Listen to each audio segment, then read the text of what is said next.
Germany के शहर Frankfurt में तहरीक इंसाफ की जानिब से साबिक वज़ीर आज़म इमरान खान के हक़ में कॉर्नर मीटिंग का इनेकाद किया गया। ओवरसीज़ पाकिस्तान कमीशन पंजाब के वाइस चेयरमैन और साबिक मुआविन ख़ुसूसी बराए ओवरसीज़ मखदूम सैयद तारिक महमूदुल हसन मेहमान ख़ुसूसी थे। PTI जर्मनी के सदर हबीबुर रहमान काजी ने इमरान खान का ओवरसीज़ पाकिस्तानियों के लिए पैगाम पढ़कर सुनाया।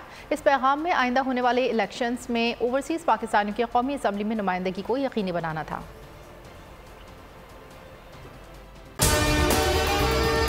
और अगर आपको हमारी ये वीडियो पसंद आई है तो लाइक पर क्लिक कीजिए। आप ये समझें, ये जो हक है ना, हक पे खड़े रहना और हक को बोलना, ये दूर से लगता है तन्हा हो गए लोग। आप खान साहब को देखें, तन्हा दिखाई देने, सारी जमातें मिलकर उनके खिलाफ हैं, लेकिन आज भी पाकिस्तान की आवाम उस हक की आवाज़ के पीछे जो है 80% से ज़्यादा आवाम उनके साथ है। सेम एग्जैक्टली इसी तरीके से बोल की कहानी है भाई, बिल्कुल अलग आपको तन्हा दिखाई देगा, हर जगह आपको खड़ा हुआ नजर आएगा, हटेगा नहीं किसी चीज़ से। और उसके साथ भी 80% आवाम अगर आज आप देखें तो उसे बोल दिख रही है।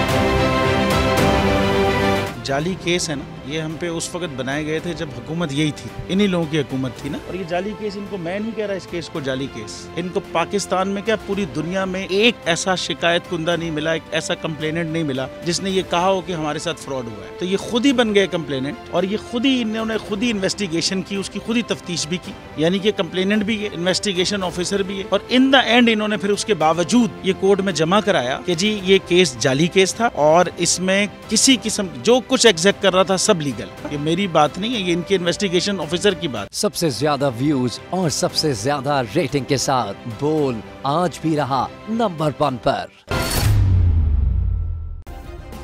सब्सक्राइब करें और बेल दबाएं ताकि कोई खबर रह न जाए।